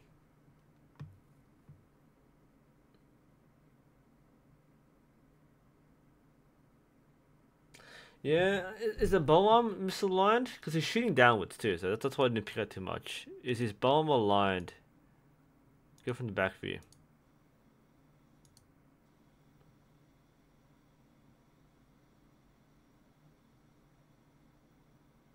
Yeah, I see what you mean there. I see what you mean. So, at full draw, stop there. Right. Oh, next shot then, fine. Next shot. There we go. Pause it there. So, yeah. I'm inclined to say this is more normal longbow. I don't think this is you can't one is just shooting off the hand too. So there's no shelf shooting off the hand. The knuckle serves as an aim point as well. I've seen people shoot longbow like this. It looks weird for modern shooter because modern shooter you want the shoulder to be down, the arm to be up. But it's not doing that. It's shooting a traditional long. This is a very traditional longbow. I dare say like English style longbow. Or at least Victorian era longbow. This is almost proper form in longbows. In fact, if you look at the older target form for even modern, traditional recurve back when they were using the World Championships, a lot of shooters shot with the high shoulder and a low arm, because that's how they got themselves in line. Because the alignment is from I can't explain 1920s form. It's too old for me, but it's not abnormal, and I think this is a good throwback to how they used to shoot, both in terms of target archery and historical archery. This is a pretty execution there. This again, I've seen so many longbow shooters do this. I'm pretty sure that's kind of how you meant to do it. So the shoulders being out of alignment probably isn't a bad thing. Yeah, Gary Shine's a good reference point. Yeah, traditional English longbow style. That's my understanding of this.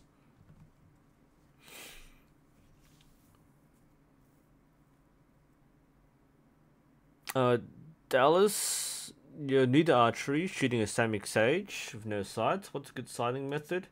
Any sighting method works really. I mean, like in terms of like what's the easiest way for beginner to sight is gap shooting, because you don't have to modify your equipment or do something really weird. Just memorize where the point of the arrow is.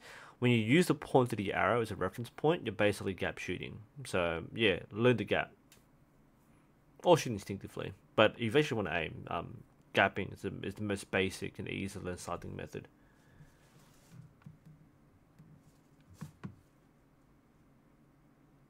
It's space making pant jokes. I'm not wearing pants either.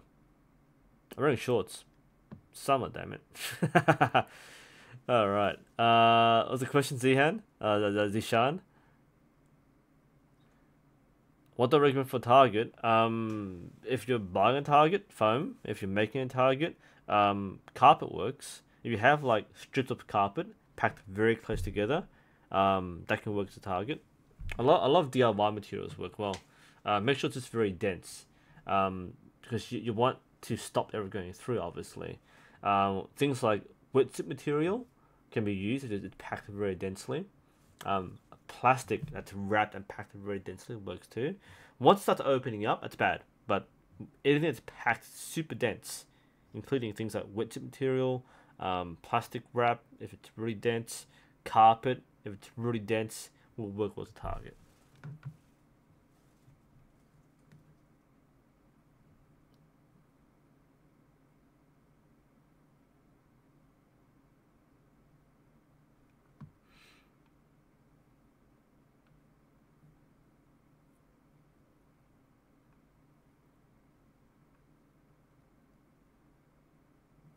So question for Ethan before I restart. I've made a bow. I can pull the half draw. Walk up to my shoulder as a result. Yeah, you'll tear your rotator cuff, as Nathan said there. That's really not a good idea. If you can't handle draw weight, if you try to, you'll tear a muscle. That's worst case scenario. It's actually really bad when you have people who already have shoulder injuries try to draw heavy bows incorrectly. It's nasty. I've seen really like bad form. And I guess some of my bias or prejudice against self-taught instinctive shooters comes from seeing people who just do it really badly. Not just in the quality of shooting, but you look at them shoot and you can tell that it's an injury waiting to happen.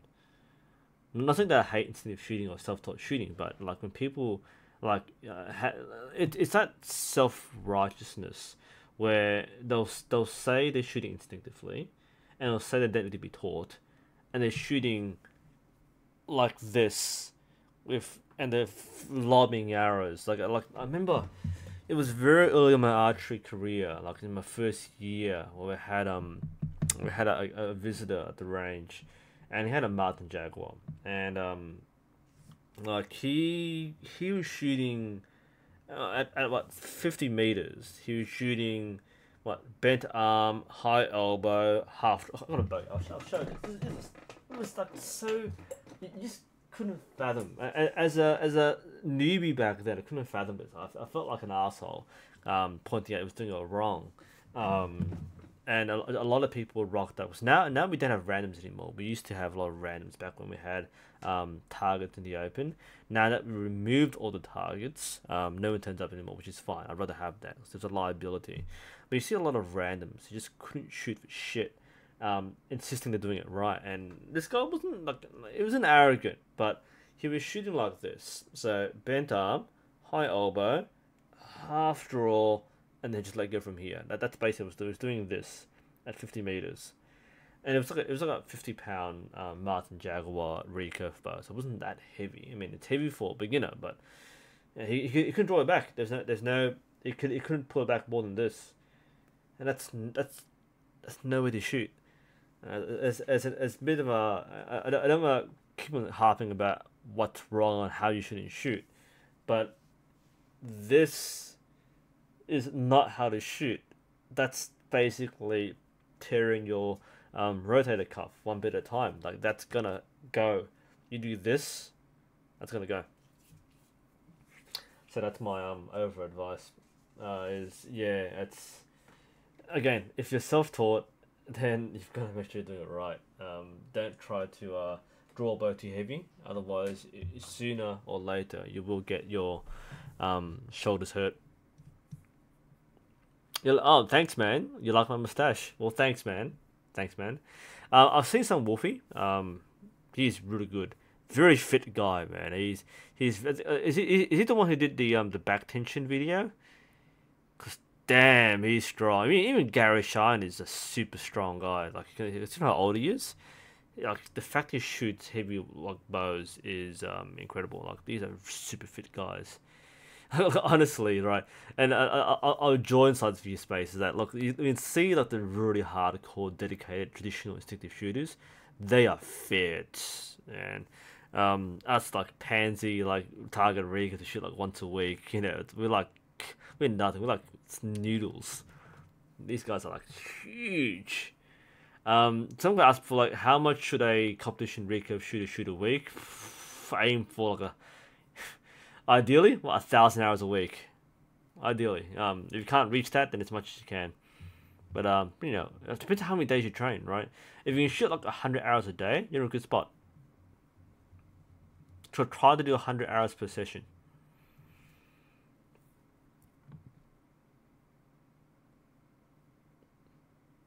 Yeah, good form over heavy draw weights. And we saw him course earlier in the stream. It's a good example of that. Controllable draw weight, patient learning will get you further than drawing a heavy bow. What is a good brand of quiver for beginner? There's no good brand for beginner. Basically, what you can afford a quiver which has tubes and has pockets. Basically, the cheapest quivers are just 2 tubes or 3 plastic tubes in a canvas sleeve that dangles off a belt. They're pretty floppy, but they do the job. The more expensive the quiver, the more pockets it has, the bigger the quiver, which means more carrying space, and usually it's more stable. So it's more attached to a stronger belt, or it's balanced better, so it doesn't flop around when you walk. That's the line there. Cheap quivers do the job, but they're pretty frustrating to use. Is there a brand? No, the brand's mostly the same, really. The quivers are mostly how much you pay for, is how easy it is to use, versus what brand you want. Good talk is PVC bow with newbies? No. That's pretty blunt, right? Now, PVC is mostly appealing for 2 reasons. One, and the main reason, is DIY. If you want to make your own bow, and you have fun in making it, then PVC works. Alright, so PVC is good material because it's cheap, it's easy to work with, and it's good for crafting. So if you want to craft, and half the fun is in making the bow, sure, PVC works. The other crowd is if you can't afford anything else, sure, okay. But no archer will recommend PVC. Like, wood is just as good, if not better. Like, get a proper bow. A Junsing recurve bow is 1,000 times better than a PVC bow. And some people really dedicate PVC shooters. PVC is mostly DIY. If you want to make your own bow, PVC works. But PVC is nowhere close to performance level of a recurve bow. If you compare a Junsing recurve, like the F165 or like the Phantom Mandarin Duck, the Mandarin Duck is 1,000 times better than PVC. Hands down. Not even close. Guesswork. If I can have good form for 50 hours, but after that I can't draw the string back to form, for that hurting, is it too much? Yes. 50 hours is decent actually. And if you can't pull it back further and hurting, that's training. Conditioning, by continually doing this, you will develop the strength and endurance to shoot properly. 50 hours of good form, it's not bad. As long as you do it properly. That's within what I expect a beginner to acquire. Is people get tired. I mean, it's 50 doesn't seem much, but when you shoot, I mean, a typical Olympic round like 72 hours, and that's tiring. You get to 72, especially as a beginner, it's tiring. 50 is pretty decent, and eventually you shoot like 70 or 100 or more, and you can do your 3 or 4 hours straight. But it takes time. So something I do take for granted is that because I've done archery for 8 years now, not regularly enough, but I've maintained passively good form with different styles of archery, like from thumb draw to trad recurve to Olympic recurve. I've passively gained, I won't say passively, you do go out and work for this. I've probably gained more conditioning than the average beginner. I'm a pretty small guy. Not saying I'm very fit and strong, but I can handle a heavy draw weight surprisingly well compared to someone starting out. I definitely know that when I started shooting like 45-pound recurves, short draw length, but imagine 45-pound, I struggled more with the expansion. If you look at my older videos from like 4 years ago when I shot my Samick Sage, I was pretty bad with collapsing. Now I'm pretty solid. I don't feel as I'm struggling as much with the draw weights. So you do notice a change, more so when we start off with.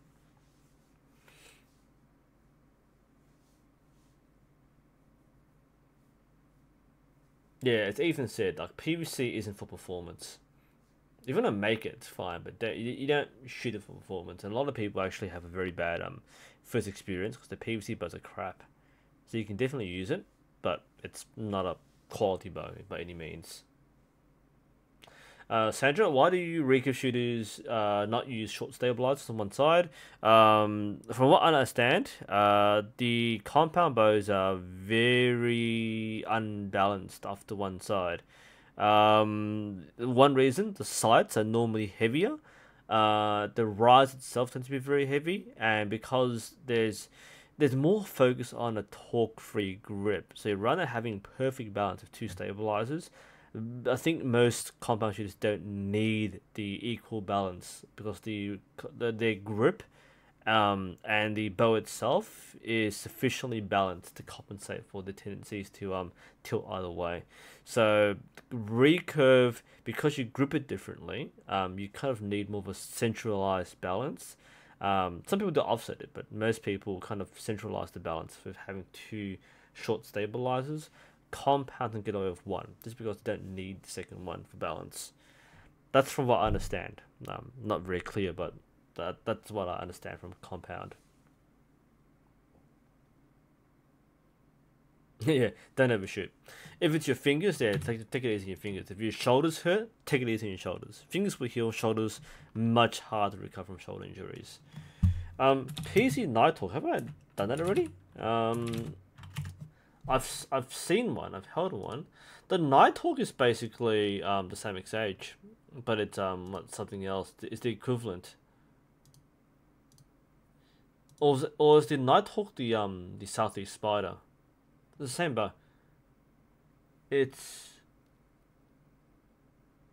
basically the same, isn't it? Right? Yeah, like the PC Nighthawk is the same bow as the same Sage. If not literally, then it's the equivalent. So you won't find much reeve. It's the same sort of bow. I've held one. I haven't shot it, but I think I've shot one before, but it wasn't mine. I've held one, but otherwise it's the same bow. Nothing special about that. Pre-session warm-ups. Warm up more so than stretch. I know some people will guide you on things like do this stretch or do this stretch. Probably more important that your muscles are warmed up there. So active dynamic warm-ups are better. So things like windmills, which I can't do, I'm sitting down, but windmills are very good. Any opening arm movements like this works really well. Hugging yourself works well. Basically more active activities to get your shoulders warmed up. This sort of thing is more helpful. Again, the sports science leans towards warming up versus stretching. Stretching is better as a cool down activity rather than a warm up activity. Do you recommend the Sage for starters? Yeah, the Sage is fine. It used to be very good. Now, like Samick doesn't make. I think Samick closed as a company. It doesn't exist anymore. So you won't find the Samick Sage as much, but there are still the equivalent bows. It was the beginner bow, not for the right reasons. People say, "Oh, I can bow, I'll do this, do this, do this." See my video on the Samick Sage syndrome, and that's basically what happened like 4 years ago. It's a fair bow. I mean, most bows like the Sage are the same, so they're fine for beginners. It's the starting bow. Thanks, man. Do you think it would be a good idea to use a bow for home defense? No. No. Bows are terrible for home defense. I disagree with humanity. That's a weird statement. But no, home defense does not require a Lars type battle bow. Lars doesn't use battle bows. No, bows are bad for home defense. Let me tell you what. Firstly, legality is an issue. Okay, now assuming that if you live in a place where guns are okay and the bows are okay, the thing is that it's very hard to prove that you use a bow in self-defense, because a bow by nature is an offensive weapon. That said, bows are horrible for home defense. These are the reasons why. One, you need to have the bow in a prepared state. That means it can't be disassembled, it can't be unstrung, unless you have time to like string it up. Okay, that means your bow and arrows in prepared position. If it's not prepared, it's useless. All right, there's no quick way to assemble a bow or string a bow. You have to take your time to do so. If it's an emergency, then you can't string your bow and get your materials. So your arrows, your bow must be inside there. Secondly, bows are freaking long. Even with a short bow, even a 54-inch bow, is still long. If you're in your house, your bow will not fit through a doorway. Come on, right? A hallway or a doorway is no place for a bow. Sure, you can hold it vertical, but your bow is going to hit everything on the way. And if you can't move your bow through half your house, then it's a terrible weapon. It's why like shotguns work or handguns work, because you can carry them in a compact space. A bow is not a compact weapon. Even short bows, even horse bows are not that small. It's a terrible choice. Thirdly, you have a projectile which requires good execution. And under duress, you will probably not execute a proper shot. You'll probably half draw it, flick it, and you probably hit at like 5 meters away. But it has a minuscule amount of power. It's very likely that your bow, even a hunting level bow, is going to bounce off their arm, or even not get past a thick jacket. All right, that's the problem with Lars Anderson style of archery. Is if you're using like a 30-pound bow at half draw, it does not go through a jacket or a coat. Okay, you just lose all that power. Even if you do get through, what the hell is an arrow going to do? Arrows do not kill instantaneously. Okay, it does not stop the target. It doesn't kill the target. It doesn't inflict that much of a wound. If you're using broadheads, okay, sure, that could hurt. But it's like being cut with a knife. You must well stab him with the broadhead instead, rather than shoot the broadhead. But if you're using like a field point, that does nothing. It's a puncture wound. It's like being stabbed with a pen. Would it hurt? Sure, but your adrenaline will take over, and it won't stop the thing flat, right? It's not gonna work as a weapon. Arrows didn't kill very efficiently, so overall, it's like the bow is, if you can't intimidate the person with the bow, and they know that you can't kill them, then it's just a horrible idea. You should try to use a bow. It's basically a high risk, low reward. You rely on a weapon which relies on your ability to execute a perfect shot in a situation which is just absolutely horrible.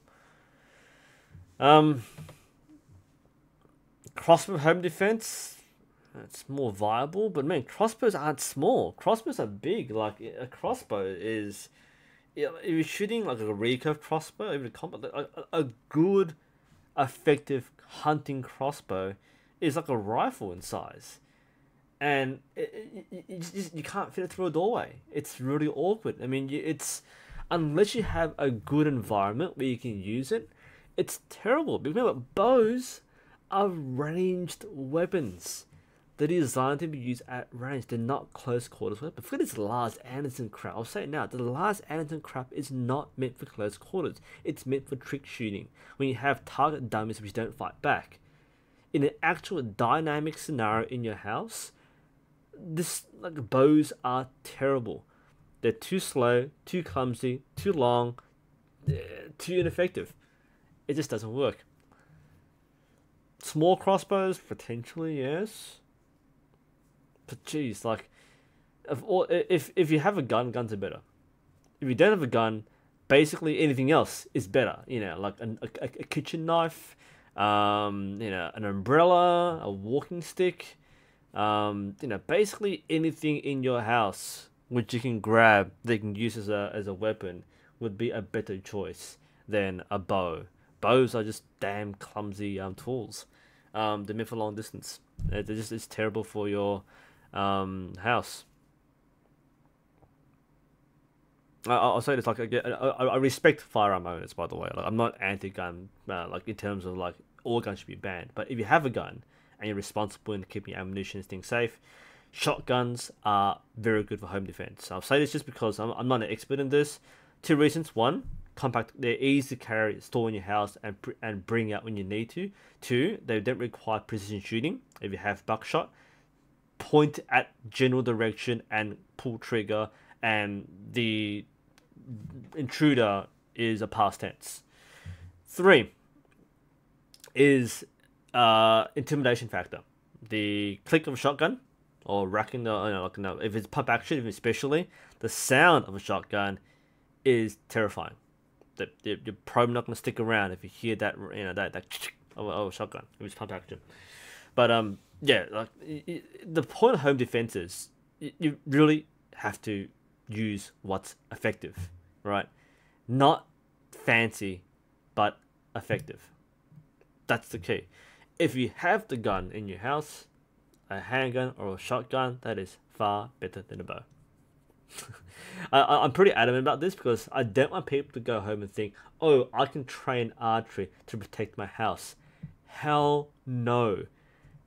Alright, I've only heard of one anecdote where someone actually defended their house with a bow. It's a weird story, but basically it was an intruder.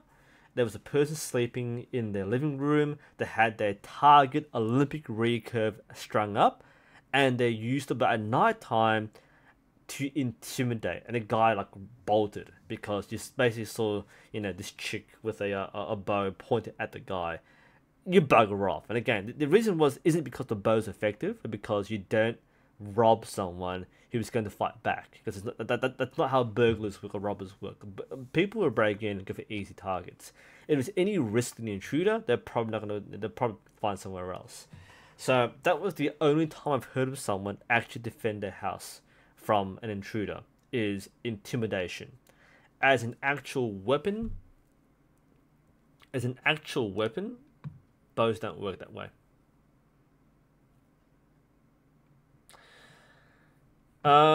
Is it necessary to have the same brand side rods as the front rod? No. You can have mix and match. Doesn't matter.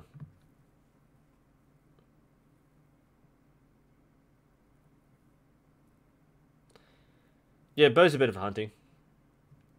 The right bows too.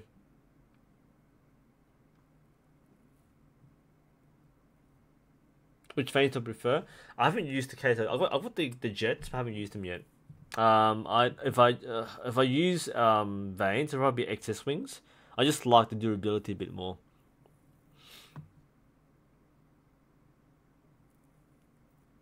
Even if you can't use guns. Even if you can't use guns, bows are still terrible. Like, why put your faith in a ranged weapon that you can barely use? Alright, if you are confident enough to use a bow in an actual self-defense or home defense role, then again, the person who's on the receiving end, whether using a gun or a knife, is not going to be intimidated by you flicking arrows off a string. Like, their unskilled knife stabby skills are going to overwhelm your highly trained archery skills. Full stop. It's not worth it. Like, don't put your life in your hands of a bow. Now, if I have the bow in my hands, sure, I would use it. But I wouldn't pick the bow for home defense. That's different. If you already have it ready, and you need to use it. Like, for example, if I was like making a video in my club and I had like 3 bows on the table and some kid decided to try and rob the clubhouse, I'm gonna point the bow to I'll say F off. I have the bow ready. I will shoot if I ever have to. But if I didn't have the bow ready, I wouldn't keep it in the house as home defense. I'd rather keep again, a pole, a baton, something more effective than in close quarters in a bow.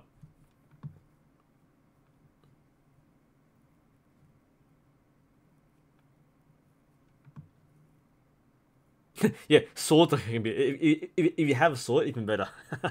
Intimidation goes a long way. Like you don't like home defense isn't about taking out the guy. Home defense is basically making it less worthwhile for the intruder to proceed. If it's more trouble than it's worth, they'll back out. It's not worth it unless you're guarding like some kind of treasure trove. Or you have like a drug den in your basement. Like the people are gonna kill for loose change. I mean, some people will. I'm not saying that. I'm not that naive, but like most home defense and security is deterrence more than effectiveness.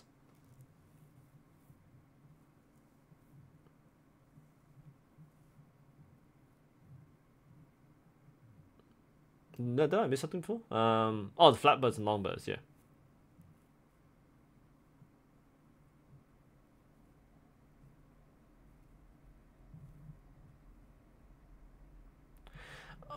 Actually, just on a note, Aubrey, like having a sword isn't necessarily a bad thing in close quarters because swords can be used in close quarters. Even like if you swing it like an idiot, like a tennis racket, yeah, sure, it's dumb. But many sword techniques are very compact, and swords have a range advantage in if you're doing hand to hand. They're actually pretty effective because the sword you don't need a wide swing of a sword. You can thrust, you can do small cuts. Um, a sword isn't a bad thing.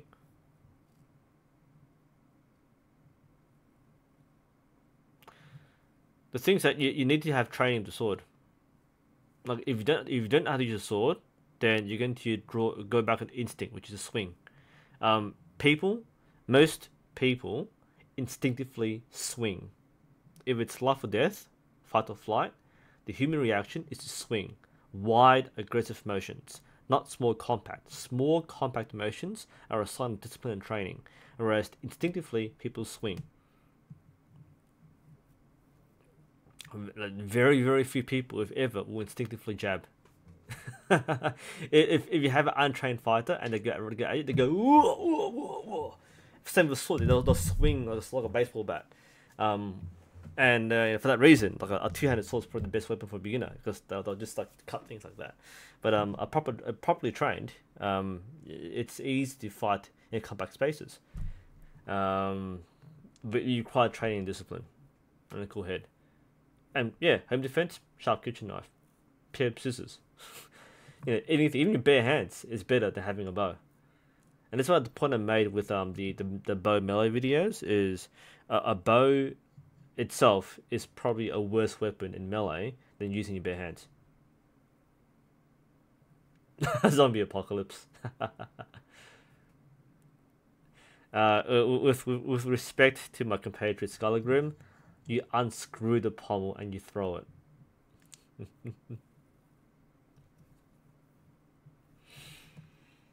But yeah, whichever weapon you have that they can use and you train with is probably the best weapon. Depends on your level of training, right? If you have no training, then whatever weapon you use easily is the best one.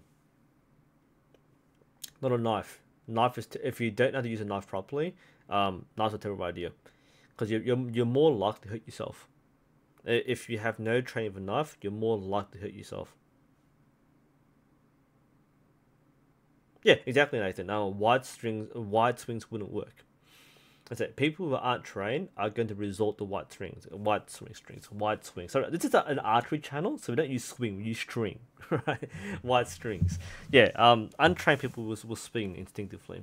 Yeah, that's why it doesn't work very well in closed spaces. Whereas a trained person will more like do the proper combat techniques. They'll adapt to the right situations. Now, thrusting, jabbing, those techniques are more effective in close range.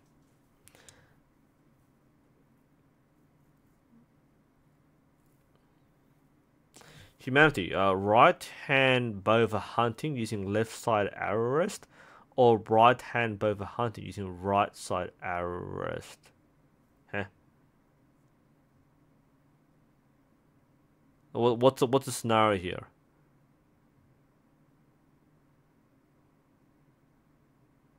So are you suggest right hand bow with a left side arrow rest? That doesn't exist. A right hand bow must use a right handed arrow rest.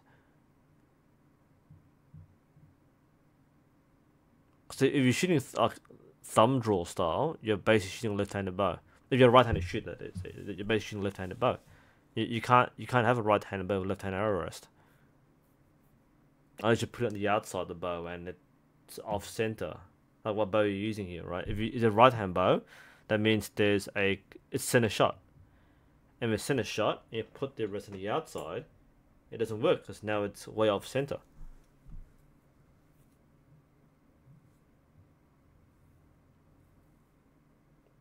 Fast reload. Why would you do a fast load? Speed shooting is BS. Calling it now. You don't pick your bow based on shooting quickly. You shoot what is most comfortable and you're most confident with, and you shoot as quickly as you can. I mean, in a rush, you can shoot typical right hand on the inside the bow. You can do a shot every like 2 seconds. And if your first shot's ineffective, your second shot's gonna be worse. It's like I don't see why you would want to speed shoot. You can't speed shoot under duress, right? What technique? Well, what technique could you do in a home defense scenario that you can perform under duress, right? What speed shooting method gonna do? So like what if you're gonna do like the typical, like you hold the arrows in like the hand here, you can feed them through, and the fastest shooting do like one shot every 1.5 seconds. This is like the Cosme Kasai levels of speed shooting, but that's with no opposition. Under duress, you're gonna drop your arrows. You can't. It's a fine technique, right? Under duress, if someone's approaching you, you drop an arrow, you fumble your load. It's just too hard to do so. If we do like the Lazan style, we have like 5 arrows at once. You go pop, pop, pop, pop, pop. Again, firstly, draw weights. Secondly, you need to have the arrows in your fingers already. It's pre-done. There's no like you can't grab the arrows and shoot. That's why you need to be the first shot count. If you ever have to use your bow, in a situation where you need to defend yourself, you need simple, low risk, high effectiveness, because you will not have a chance to shoot more than one arrow. That's why archery is a bad home defense technique, because you will not get a chance to shoot more than one arrow. Again, if one arrow doesn't do the job, 5 arrows won't do the job either.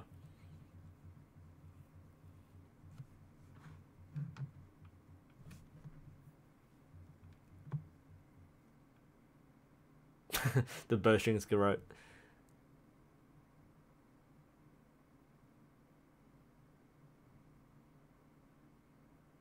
Yeah, if your arrows are broadhead, you can stab.